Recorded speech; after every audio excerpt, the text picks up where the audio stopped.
I suspect that Rylan, for factual inaccuracies though there may have been, in politics, perception is reality. And what Rylan was saying yesterday will chime with an awful lot of people. He's also rehearsing some of the inaccuracies which have flooded the zone over the course of the summer. What happens is most people are not connected with or paying attention to the day-to-day politics in the way that we are. But when you have day after day, week after the week, the government sort of stepping back from that and the agenda being what it is, you end up with it being discussed on This Morning by well-known television presenters talking in that way.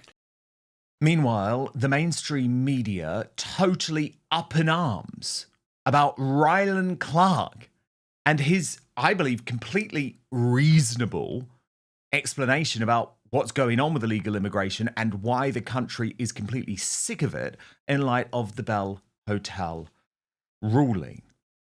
But you've got this type of madness coming from the mainstream media. Metro, for example, actually posting that Rylan Clark's immigration rant, as they described it on This Morning, was wrong and dangerous.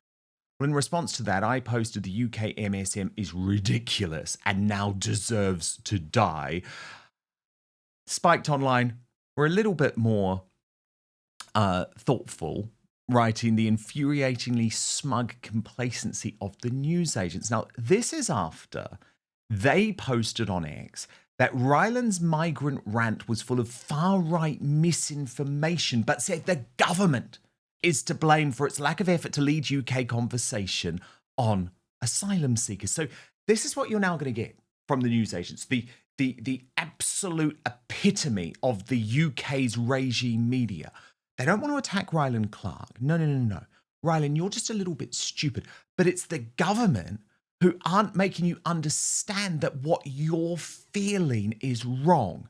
It's patronising bullshit, of course, but it's being completely swallowed by the elite class. Now, we're going to expose this with Charlotte Gill in just one moment. She has done so much work on all of these weird, tentacles that go between global, the newsagents, the government, and propaganda. But first, you've got to see how Lewis Goodall and John Sopel tried to frame Rylan's very reasonable conversation on This Morning. Can you believe that more than half of you are watching this video but not subscribed? So please do me a huge favour, click the subscribe button now, turn on the notification bell so you'll be alerted to all of our brand new Outspoken videos. The way that Rylan is talking about it, I'm not saying I disagree with him about everything, I don't. And I think in many ways what he's talking about will resonate with a lot of people, and some of it is certainly reasonable. He's also rehearsing some of the inaccuracies which have flooded the zone over the course of the summer. The actual truth is, you'll usually get, if you're an asylum seeker, you'll get £50 for each person in your household. You're not particularly likely to go to 4 or 5-star hotels. We all know that in many ways, the lot that an asylum seeker has is not a happy one. But nonetheless, he's rehearsing that. And one of the reasons that is the case is because the government have allowed a space to open where they are not even, it feels to me, trying to direct the flow of conversation. Now, the government might not be able to have total success in doing that, but there have been no counter-narratives, there have been no counter-arguments made, there have been no attempts really to even fact-check some of this stuff. And so as a result, what happens is most people are not connected with or paying attention to the day-to-day politics in the way that we are. But when you have day after day, week after the week, the government sort of stepping back from that, and the agenda being what it is, you end up with it being discussed on This Morning by well-known television presenters talking in that way. Oh, you see, stupid little Rylan, you're just not paying attention like Lewis Goodall and John Sopel are. Don't actually take into account what you see with your own eyes, Rylan, with the crime, with the destruction, with the young girls being sexually assaulted on streets near you in Essex. Don't think about that, because the newsagents, the fake newsagents, they really know what's going on. Watch. We pointed out earlier on this week when Nigel Farage made his big speech on immigration and kind of they were going to deport illegal immigrants, that Downing Street's reaction was not to contradict him saying it was an invasion that was taking place. It was like Downing Street didn't want to say anything that might result in a fight with Nigel Farage. And if you are just going to say, I'm not sure what we can say, we'll just talk about the small bits of progress, incremental bits of progress we've made, I'm afraid you're going to lose the room. The room is not going to be paying attention. And I suspect that Rylan, for factual inaccuracies though there may have been, in politics, perception is reality. And what Rylan was saying yesterday will chime with an awful lot of people. He's exactly the sort of, I would say, probably where a median voter kind of is. I was very struck by a senior minister I spoke to. He said the Downing Street operation is like this. He said you've got a lot of people high on power because they're in Downing Street and low on knowledge because they don't know what Keir Starmer himself thinks or wants. And I think that is a critical point right now for this government. That, that if you're going to be sailing in a certain direction, you want the captain on the deck to be saying, right, this is where we are heading. This is absolutely central and key, which is that in order to sell a message, you've got to have a message. Oh, you patronising bastard, Sopel. It is an invasion. It is an invasion. 870 arrived over the channel officially over the bank holiday weekend alone. GB News decided to conduct a debate on the Rylan conversation. That's how they did it. Watch. And this misinformation affects our lives. But the third thing that I care about, of course, is he also has Tommy Robinson, a multiply convicted fraudster and the founder of the EDL, praising him. And I think you should always be concerned when people like that are happy. And the fourth thing I was going to say is all of it distracts from the growing wealth inequality in Britain, where the top 10% own just under half of all wealth in this country. But they want you to be angry at migrants, right? I got what you are. I am livid. I am so livid at what you're saying. I'm so livid. My friend Rylan didn't incite any racism at all. He was saying what is going on in this country, what people are genuinely concerned and scared about, that's going on in their own communities, that's going on in Epping as we speak, that's going on in my local town, and it's disgusting. But what you've seen with this story is the hard left shills now out to destroy Rylan Clark, and I believe they want to send a message to everyone else. You shut your mouth or we're going to come for you too. Like Supatansky, who wrote, I hope Rylan Clark is prepared for the fascistic reform fuckers that he's spouting disinformation for on national TV to take away gay rights, because that will be next when they're done scapegoating immigrants as a way to try and force us out of the ECHR. What an idiot.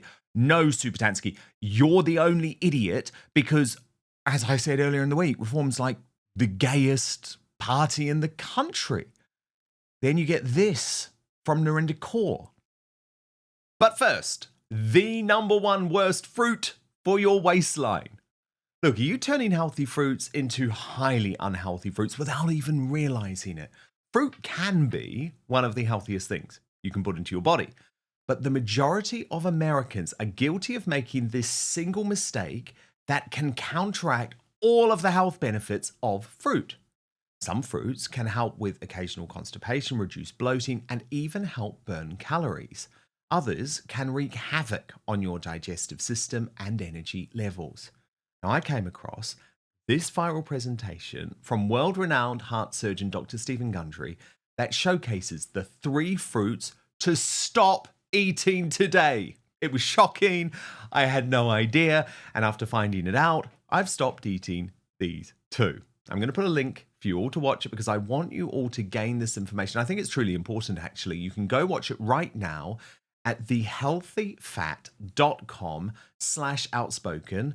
That's thehealthyfat.com/outspoken. I've also linked it in the description box below this video too, or if you're watching on YouTube or Rumble, you can just click on the QR code on screen or hold up your phone, to the QR code. You know how it works. Oh, and by the way, eliminating these fruits could forever change the way we help increase energy levels, decrease brain fog, support digestion, and even lose weight. So make sure to click on the link below or go to thehealthyfat.com/outspoken patreon.com/outspoken to find out now. Dr. Gundry has lost 70 pounds himself using his research and has kept the weight off for over 20 years and counting. His digestive issues are gone. His health is fantastic. He feels younger today than he did in his 40s. His video has been watched by over 20 million people to date. You can watch and learn more about it at thehealthyfat.com/outspoken. Just click on the link in the description box below this video. But now, back to the show. Message for Nigel Farage. Sorry, Rylan Clark. I get the two mixed up these days. Seriously, Rylan, I've met you before, liked you. But your little outburst on this morning was disgusting, despicable. You can do better. And don't you dare wrap it up as, oh, well, it's all unfair. Because if you wanted to talk about unfairness, you could have talked about billionaires not paying their taxes. You could have talked about corrupt politicians. You could have talked about a multitude of sins of the Tory government of the past 14 years. But no, you decided to wake up and punch down on vulnerable people who are drowning in the sea, trying to get desperate, trying to get to this country, and you wrapped it up as some kind of luxury holiday they're on. It's disgusting. Who do you think you are, seriously? And then you started to kind of backtracked and said, well, actually, we like legal migrants. They looked after my mum so well. My parents were legal migrants. I know plenty of legal migrants, and they don't appreciate that you thought that that's okay, because we're at targets right now. Black and brown communities right now, we're targets. There's a target on our back. 2 Sikh men have been attacked, a restaurant in a suspected racial aggravated attack, and all you can talk about is, well, we don't mind them. Shut up. Seriously, do better. And sadly, that pressure does seem to have worked. So firstly, Rylan rolled back in a post on X, writing you can be pro-immigration and against legal routes. You can support trans people and have the utmost respect for women. You can be heterosexual and still support gay rights. The list continues. Stop with this putting everyone in a box exercise and maybe have conversations instead of shouting on Twitter. And of course, Rylan has now come to the end of his hosting stint on This Morning. ITV insiders suggesting because of the civil war that has erupted at the station over his comments that he may well not be back. And so, Charlotte Gill, you obviously look very closely at the way that so many of these left-wing media organizations and activists have all of these ties, and global is at the heart of it. The fake news agents, as I call them, is at the heart of it. And their very patronizing attack on Rylan Clark, I believe, this is a warning sign, isn't it? It is a warning sign. If you speak against the narrative, Charlotte, if you're a mainstream presenter, you know, you're on the BBC, you're on ITV, and you speak against the narrative, they are going to come for you, and they are going to come for you en masse. Oh, totally. You know, he's got to be annihilated metaphorically online. And this is coming through different tiers. This is coming through the sort of top media tier of global and shiltastic programs and media like the Metro. And then it's also trickling down onto Twitter. You get annoying people like Supertansky, but you also get, I'm seeing a lot of accounts that look like alt accounts, you know, people using a secondary identity to put the message out. They could be bots, because he's just got to be absolutely, you know, taken out, that no one should dare say what Rylan's ever said again. I mean, my advice to Rylan, if he's watching, is he's just got to keep going and ignore it, because it is just, a lot of it is fake noise. Yes. But he is getting in the way of an agenda. And I tell you what's really interesting about the clips you just played of Global. There was a chap on GB News, and there was Narinder Kaur at the end. And especially GB News and Narinder, they both mentioned, so they drop in Farage, so all the clips talk about reform and Farage, and 2 of the clips drop in a wealth tax, because these shills, right, they do not miss an opportunity. Every conversation is an opportunity to circulate an agenda, and that agenda is they absolutely, okay, it sounds obvious, but they hate reform. So anything to try and attack Farage, and they've got to get, there's a concerted lobby for a wealth tax. So they are using this conversation to say immigrants and asylum seekers aren't the problem, it's billionaires, we need a wealth tax. It's like they've got a bingo card for every media thing. Totally, and it's all connected. But I think your point is so correct, Charlotte. Ignore it, Rylan, because it is noise, and it is manufactured and confected noise. But what we see, because the same thing happened with me and my cancellation attempt with Lawrence Fox and Bye Bye Line Times, what they do is they're very good at really getting into corporates' heads, because the corporates believe that the noise is real. They don't understand that this is a network, that this is all paid for, that this is all part of a plan, and that the use of bots and things like that is out of control. And so the problem that we've got, Charlotte, is just like GB News in the case of myself and Lawrence Fox, now ITV are looking at this and thinking, oh God, we don't want this. So they might not book Rylan again. But I think the difference is now is that he is a big enough name, he's a big enough character, he needs to hold firm, and he does need to keep going, because the backlash against ITV, if it is proven that they have dropped him for this, will be extraordinary. Thank you so much for watching Dan Wootton Outspoken. Please click on my face just to the bottom left to subscribe to this brand new independent news source, and turn on the notification bell so you'll be alerted to our brand new live shows, uncancelled interviews, and special royal episodes. Outspoken is also now available as a podcast, so you can listen to the show every weekday on the go, wherever you are.